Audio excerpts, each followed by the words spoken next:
Millions of people struggle with sleep, and today we'll discover how to improve sleep and restore energy.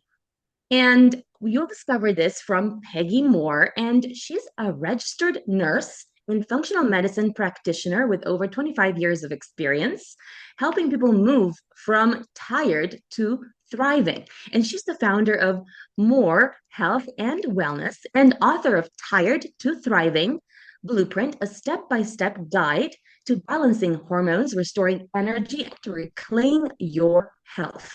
So, Peggy, tell us about what are the root causes poor sleep and what's the blueprint for someone to improve their sleep?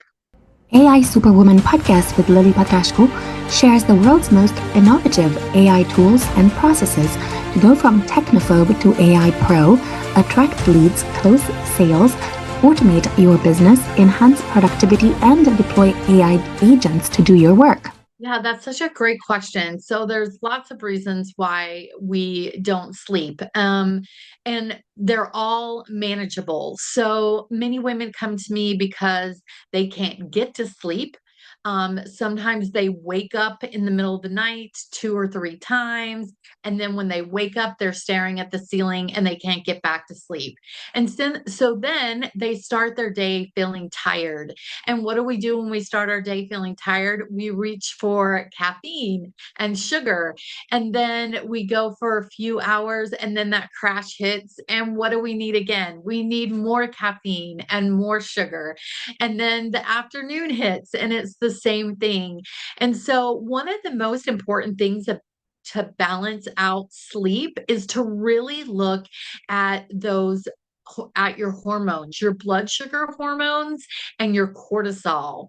So cortisol, when we're spending our whole day thriving off of caffeine and sugar, and then we crash, and then caffeine and sugar, and then we crash, it also sends little signals to our body to increase our cortisol.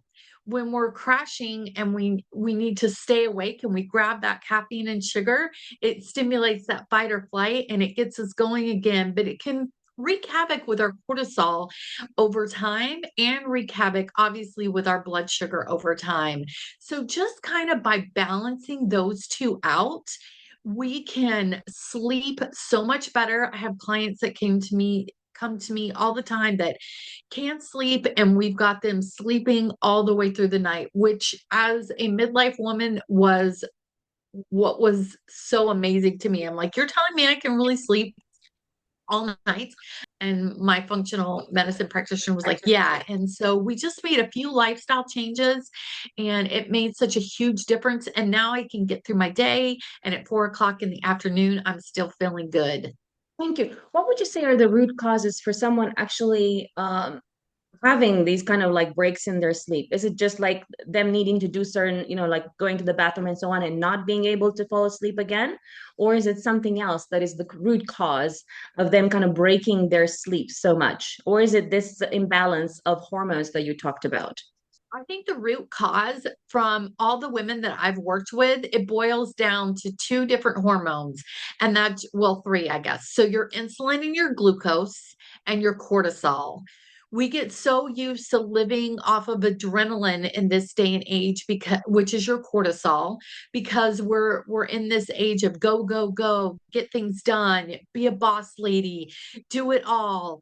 And so by the time we get to bed at night, we're tired, but we're wired because that cortisol makes our body kind of excitable, and but we're exhausted because we've been running all day, and so then we can't get to sleep. A lot of that cortisol also can be if it's disrupted, and we've done this for a long period of time and we're unable to sleep, then our cortisol can actually wake us up in the middle of the night, because it's on this roller coaster. It doesn't know how to balance itself out. And the same for our blood sugar and our glucose. If you're on that roller coaster of caffeine and sugar, caffeine and sugar, caffeine and sugar, your body at night doesn't know that you don't need the roller coaster, you've been on it all day. So when your blood sugar starts to dip, your body says, oh my gosh, we're in fight or flight. So your cortisol increases and it brings in that glucose, but it also gets you wired like you were during the day and you can't get back to sleep. So we really find by really balancing out those three hormones, the insulin, the glucose, and the cortisol, women can get, well, anyone, you can sleep so much better. Thank you. So is the blueprint that first you have to kind of like find out what levels your hormones are at? And if so, what kind of test would you need to do to figure this out? And then from there, imagine that you know what someone's levels are at for hormones. What do you need to put in place to normalize the hormones so that you can get to sleep? Absolutely. That is a great question. So, absolutely. One of the first things that I think is important when working with anyone is listening to them, is listening to their story, finding out the symptoms, what's going on. But the next very important thing is getting to that root cause, like you mentioned. And we do that by looking at labs. We can look at blood sugar labs, we can look at insulin and glucose. There's a few other things we can look at. We can also look at cortisol levels and see where there's actually a test you can do that tracks your cortisol levels throughout the entire day. And you can see, is your cortisol rising in the morning like it's supposed to, and then steadily tapering off at night? Or are you having these little spikes? And is it going up at night and keeping you awake? So there are some very good functional medicine root cause analysis testing that we can do to get a firm picture of what is going on. We always look at symptoms. What symptoms is someone having? Can they not sleep? Can they not get to sleep? Or are they waking up in the middle of the night? Or is it both? Let's look at those symptoms. And then when we look at those symptoms, we look at the blueprint and we say, these are the tests that we need to do to figure out our pathway. And when we get those tests back together, me and the client, we work together to figure out what are some lifestyle factors, what are some nutritional changes, what are some things that we can do to help balance these out a little better, to help you sleep better and get more energy. Thank you. What are some other factors that may impact poor sleep as well? The reason I ask you this is that, for example, I find that I get to sleep most of the time around 4 a.m. and I wake at 12. And I know how ridiculous that sounds. And I find that I am very alert at night. I would say that maybe from 4 p.m. I become like more and more alert, and around 8 even more alert. So like at 12, I'm like my prime time, and I know this is ridiculous. And I find that I'm quite addicted to social media. So like I'm addicted to like scrolling on TikTok and so on, and wondering whether those kind of habits, do you find that they can be broken? Because when you're kind of like flicking, I think that you get some sort of dopamine rush. And then how do you kind of like come out of that? Is that almost like overcoming an addiction of some sort? That is such a great question. I love social media too, and I can scroll reels like nobody's business. I love it. But I think those are some of those lifestyle factors that we work with. It sounds like you kind of have a schedule that's kind of a night owl kind of schedule. You work better at night, sleep in the day. And so just working with your schedule, if that works for you, but making sure you get 8 solid hours at night, whenever your night is. I work with several nurses, and I have one client who works night shift. And so she sleeps during the day and works at night. And so making sure that we call it good sleep hygiene. So making sure her room is dark, her room is cold, her bed is super comfortable, that there's no lights in the room. So when you go to bed, your phone light should not be there. In fact, the best thing would be to put your phone on a separate dresser or something that you can't just grab, because you're going to hear those and you want it off because you don't want to hear those dings in the middle of the night, because like you just said, those dings or pings are like, ooh, ooh, ooh, that little dopamine rush. What's going on? I need to check it. And you definitely, that can mess with your cortisol. It can mess with your sleep and leave you feeling tired and wired. They actually recommend not to have a screen in front of your face for an hour before bed, because the light from that screen does something with your eyes and it doesn't help you go to sleep. The best way to calm yourself down and be ready for sleep, besides these other sleep hygiene things that I mentioned, is watching a sunset. Believe it or not, watching a sunrise in the morning will bring your cortisol up to a natural level, and it will also trigger when melatonin should hit about 8 to 12 hours later. And watching a sunset actually cues things in your brain that it's time to settle down, it's time to go to bed.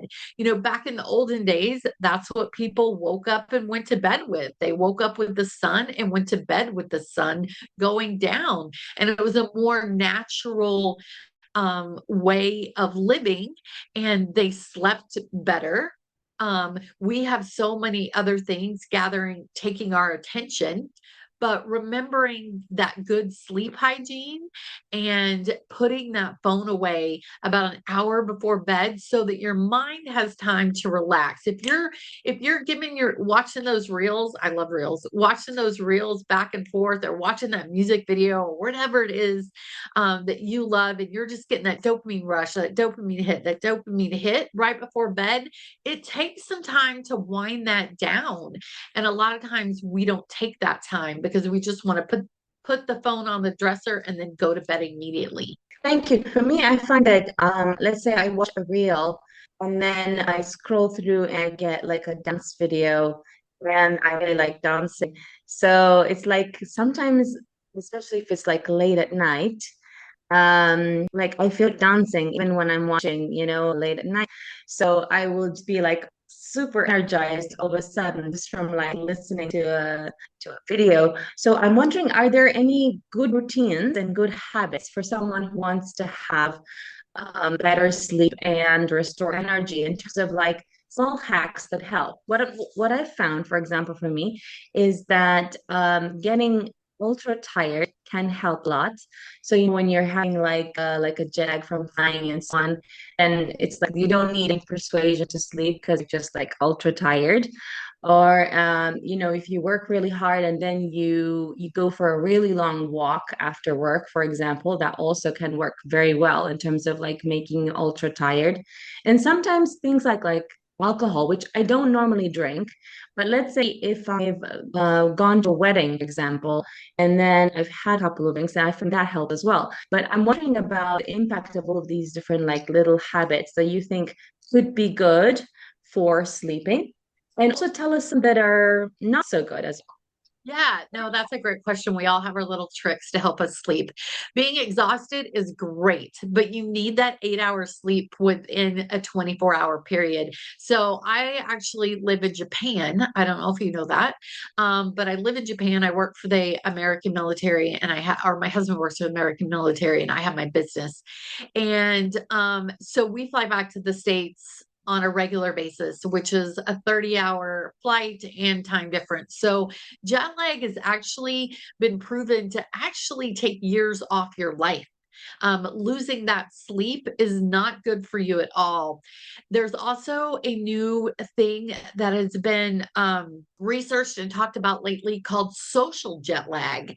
And that is when, it's in the middle of the week and you go to bed on Monday, Tuesday, Wednesday, Thursday, like you're supposed to, and you wake up in the morning, and then Friday night you stay up a couple more hours, and then Saturday night you might stay up 4 more hours, and then Sunday night you're like, oh, I gotta go back and get on schedule again. And people find that that's difficult, and they're calling that social jet lag.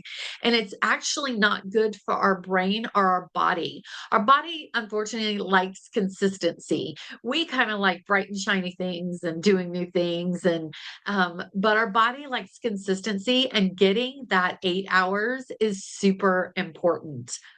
There was another part to your question. I was saying about what were some good habits that you found, like some little Oh, hacks. Like I was talking about drinking alcohol, which is not something that I regularly, I only do it like, let's say once a year when I go to a wedding or something. But I find, let's say, drinking a couple of glasses of wine helps me sleep. Um, and then was asking about what are some good habits and some bad habits that people do that lead them temporarily to sleep, but then maybe can wreck their sleep over time. yeah, I'm glad you brought that up, because when you were talking about that, so actually, people think that alcohol helps them sleep better, but it doesn't. It's actually been proven that you don't get into the REM sleep that you need when you have alcohol on board. So you actually aren't getting the good sleep that you need, the rested sleep. Alcohol actually interferes with that. So, not the best choice if you want to go to sleep. Of course, if you're out with friends, if you're at a party, I'm not saying not to drink, but realize that alcohol is not going to help you sleep better. We'll put it like that. There are studies that are saying now that it just doesn't, people use it to try to get to sleep, but it doesn't give them the good solid REM sleep that they need. Some of the best things to do, the little tricks, are putting that phone away for an hour, listening to soft and calming music, is almost hypnotizing. It Listening to soft music with a slow beat actually helps your heart rate get down. You mentioned watching dance videos. I love dance videos. I have two dances I want to learn right now, and it's soda pop. I don't know if that's hot over there. Um, and Taylor Swift's new Life of, was it Life of the Show? I think it's Ophelia that has a super. I'm like, I gotta learn this. I gotta learn this. So fun.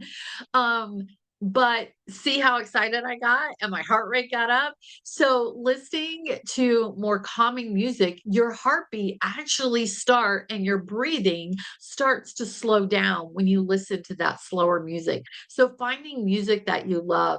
Another couple tricks. I have a son that doesn't sleep very well either. And one of the things he does is he actually plays a book that he's read before. So it's not anything, like, oh my gosh, what's going to happen? But by focusing his brain on those words, it, sometimes when you go to bed and you're like, oh, I need to do this and I need to do that and I need to do this and I want to learn that dance and I got to do this on social media and I have an appointment tomorrow, and your brain's all over the place. By simply having that to listen to, that book or whatever it is, focuses your mind on that, and it becomes a little monotonous if you know the story, and you're able to focus your brain in and help it go to sleep a little bit better.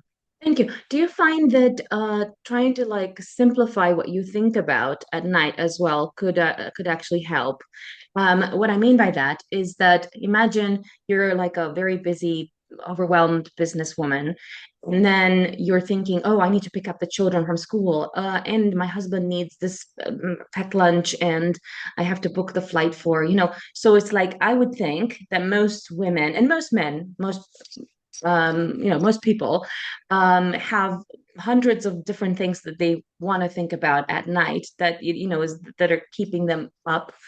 And do you ever find that like trying something simple like counting sheep and just kind of like thinking of something really boring can actually help you sleep rather than think about all the hundreds of things you might want to do tomorrow? Yes, I totally lived this for years, so I totally get it. And what I found is one of the best things is to write it down. Just get up, write on that list, and then if you have that list, you know that tomorrow you have everything's on there. You don't have to worry about it anymore. And I think that's what it is you need to take it out of your brain so that it's not bouncing around anymore. And then find that thing to focus on, that calming music or that book whatever's going to help you. You've got all the stuff that you have to do tomorrow. You have a ton to do tomorrow. I get it. We're all super busy, but you put that on a piece of paper, you put it on your desk, and you have it for tomorrow, and it's going to happen tomorrow. It's not going to happen tonight. So it can be out of your brain, and you can start to focus on that calming music or that book or whatever it is that's going to help you rein in those thoughts and slow your breathing down and get you to a relaxed state so that you can sleep. Thank you. Do you find that, let's say I find that when I'm can have like really poor sleep for a really long time, and then let's say travel somewhere and like Morocco or somewhere, and then because of the time of the flight and so on, let's say I get there at 9 and then by 11 I'm already in bed and all of a sudden I have a good routine. And then while I'm there, I have a good routine the entire time and I look 10 years young.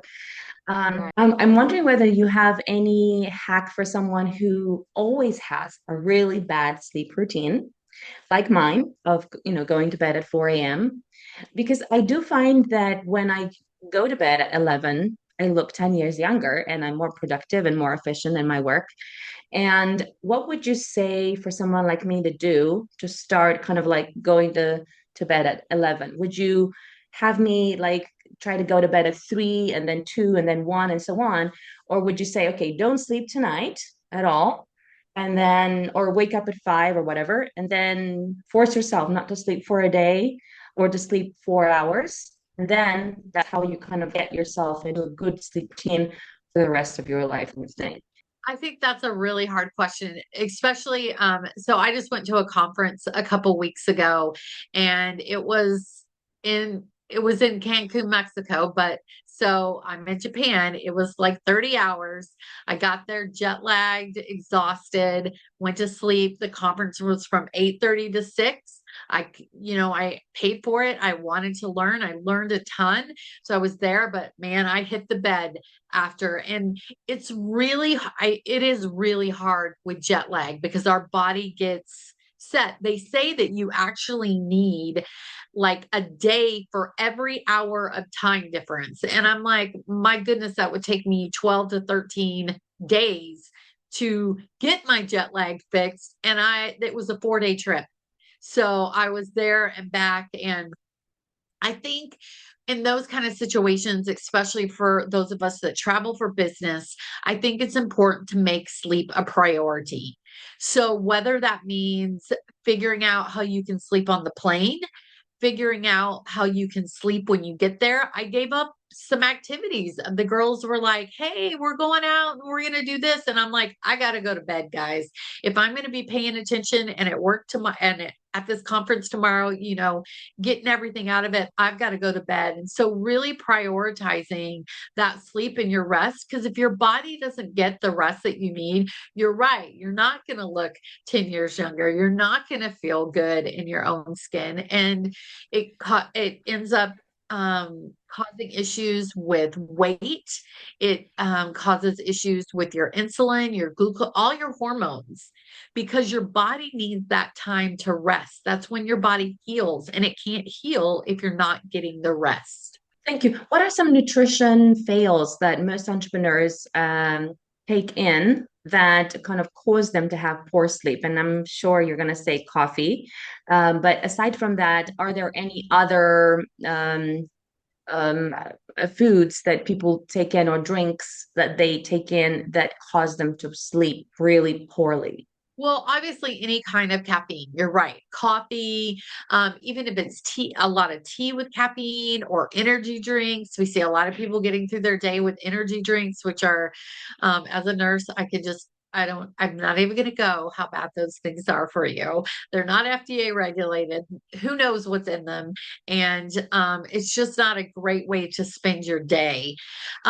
I will say the most important things to help you sleep better is a good meal of protein, complex carbohydrates, and vegetables.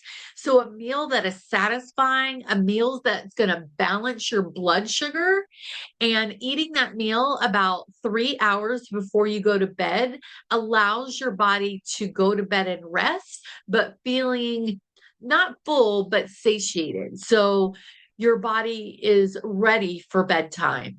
I think those are the key factors is not living off of caffeine, making sure you're eating those meals throughout the day. I mean, we're supposed to eat 3 meals a day of protein, complex carbohydrates, and vegetables. And so many of us skip meals and just grab a coffee, or skip meals and just grab an energy drink. And that puts our body on a trajectory that's not going to allow for good sleep.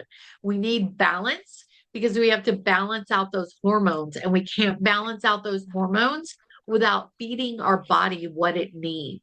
For people that, let's say, imagine someone who works 8 in the morning until 8 p.m. as an entrepreneur, trading stocks or doing something that is very high vibe, where they have to be incredibly alert. Imagine they drink energy drinks all day. How can they kind of like slow down and get themselves into a sleep mode? And imagine that they feel like they can't get rid of coffee and energy drinks and all the other things that are keeping them up and ultra alert until 8 p.m. Yeah, that's a good question because we do have so many people that have really busy jobs. I was an ICU nurse for 20 years, and I know what running on caffeine is like, but it does catch up with you. And so I think it's really important. If I had a client, I would have to, so how many energy drinks, how many cups of coffee, how many caffeinated beverages are you having a day? And then how can we cut that back and then cut it back a little more? If you can get to the point where you're living a day without any kind of caffeine, that's a good day, because then your body has not had any kind of false stimulation. And is able to rest. So you're able, so me, I was addicted. I'm a Diet Coke freak. So I lived off of Diet Coke in the ICU. I'm not a coffee drinker. So that was my caffeine of choice. And it got me through 20 years of ICU nursing. And then as I got older, I just found, number one, I wasn't sleeping. I couldn't lose any weight. I was achy. I just didn't feel good. I was having all these symptoms. And I really had to reel it back to get my nutrition dialed in. And now I can make it through the day without that. So, which is a huge blessing, because at 4 o'clock in the afternoon, I'm not like, oh my gosh, I got to have something. I still feel good and can make it through the rest of my day.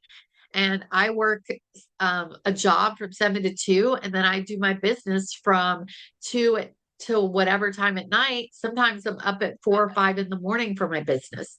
So I understand being busy. I get it. But balancing those hormones is the most important thing. Thank you. What's the impact of the circadian rhythm on sleep? And what I mean by that is that, is it that some people are more productive if they wake up at 6 and others at 8 and others at 10 or whatever? And assuming that they have the flexibility to adjust based on their circadian rhythm, how do they find out what is the best time for them to sleep at so they can the most restful sleep? I think that is a great question for everyone to figure it out. And it takes a little bit of research, takes a little bit of journaling. But I have several clients. I have clients like you who function better when they stay up later at night and sleep a little more in during the day, and they have the flexibility to do that.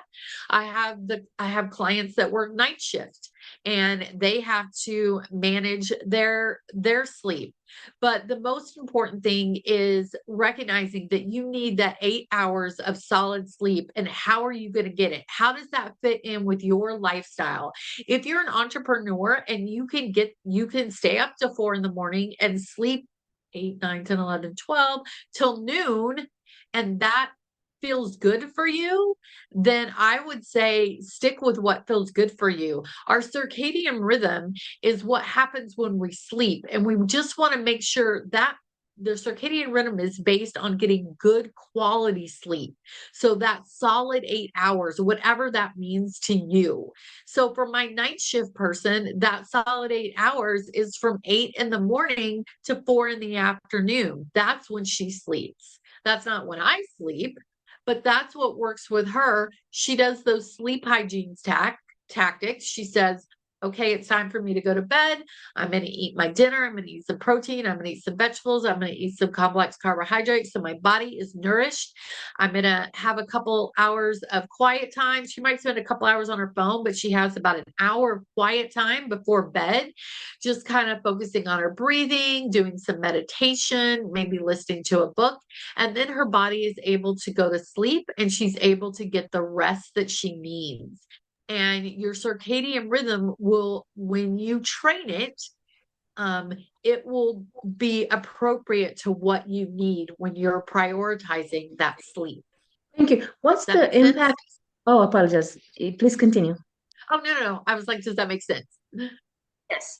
Um, So, what's the impact of, let's say, someone going to bed after 12? Because I have seen some people on TikTok that were talking about how, if you're sleeping after 11, basically you're killing yourself because you're not allowing your body to detox. And I think the liver detox happens, I can't remember if it's like between 11 p.m. and 1 a.m. and so on. Tell us about what's the impact of actually going to bed late.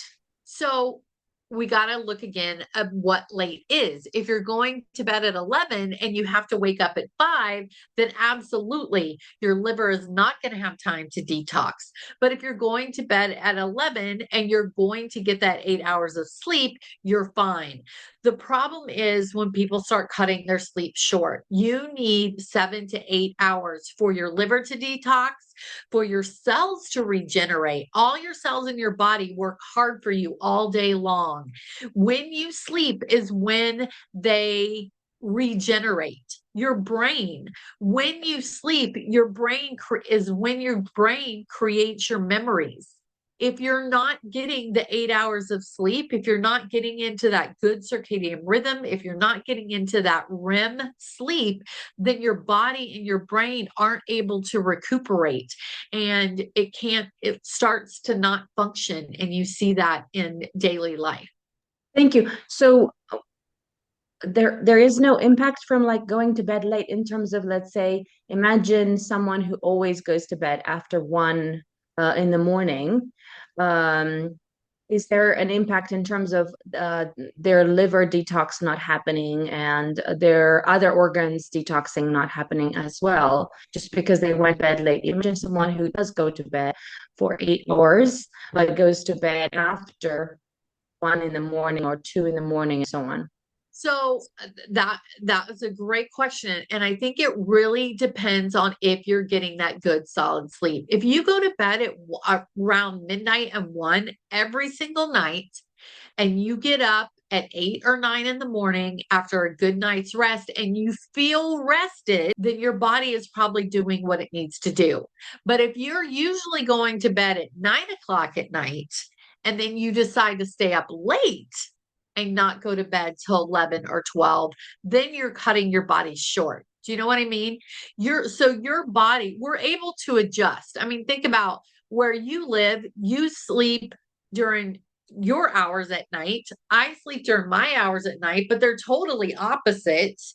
But I'm getting the rest that I need because I'm sleeping 8 hours and my body's able to heal. I will say it is easier and better for you to sleep at night because it is dark. A lot of people, as soon as that light peeps in, unless you're in a totally darkened room, which many nurses that work nights will do whatever they have to do to make sure no light comes in to that room. So, because that light triggers us to wake up. So, but if your sleep pattern is going to bed at midnight and waking up at 8, just making sure that that light is not coming in to wake you up, that you're getting the 8 hours that you need. Thank you. What can I do to stop being so pumped at night? Imagine that I do want to have like a good night's sleep and going to bed at 11, but at the moment I'm like feeling so pumped at night. What can I do to break out of that habit? I think one of the most important things is telling yourself, if I'm going to go to bed at 11, then at 10, I need to start prepping. So at 10, I need to put the work away. I need to put the phone away. I need to take a bath or wash my face. Whatever rituals kind of get you ready for bed. If it's washing your face, brushing your teeth, getting your pillows and your covers all settled, whatever those rituals are, you need to start them about an hour before. You need to put that phone away, that phone that's giving you those dopamine hits, and take some time to relax, to wind your body down. And some people can wind down faster than others. I find that as we get older, it takes a little bit longer. If I go to bed usually about 8:30. And so I start winding down as early as 6:30 sometimes, because I'm like, I want to get this done and this done. And so I'll get this done and this done. But come 7:30 or so, I am in a place where I'm ready for bed. I'm taking off my makeup, I'm brushing my teeth, I'm getting my bed organized, and I'm focusing on I'm going to sleep. I'm going to sleep, and telling my mind that by those activities. Our body is very good with patterns and habits. So little habits that we do, if you wake up every morning and you're used to grabbing coffee, it gets to be where it's just a habit, right? You wake up, grab your coffee. But if you go to bed every night and I washed my face, I brushed my teeth, I'm going to sit in bed, I'm going to meditate for a little while. This is what I'm going to do. When you even start that process, because it's a habit, your body starts to calm down and you're ready to go to sleep. Thank you. Tell us where entrepreneurs can connect with you. Oh, absolutely. So I have a website. My name is Peggy Moore, and it's peggy.moore at morefunctionalhealthandwellness.com. And I'm sure we'll put it in the show notes. I'm on Facebook under More Health and Wellness, and I'm on Instagram, and I'm on LinkedIn, all under More Health and Wellness or More Functional Health and Wellness. I had to play with it depending on what was available.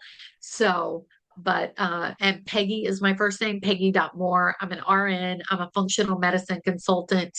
So you can find me on those socials. Follow me for more AI productivity tools.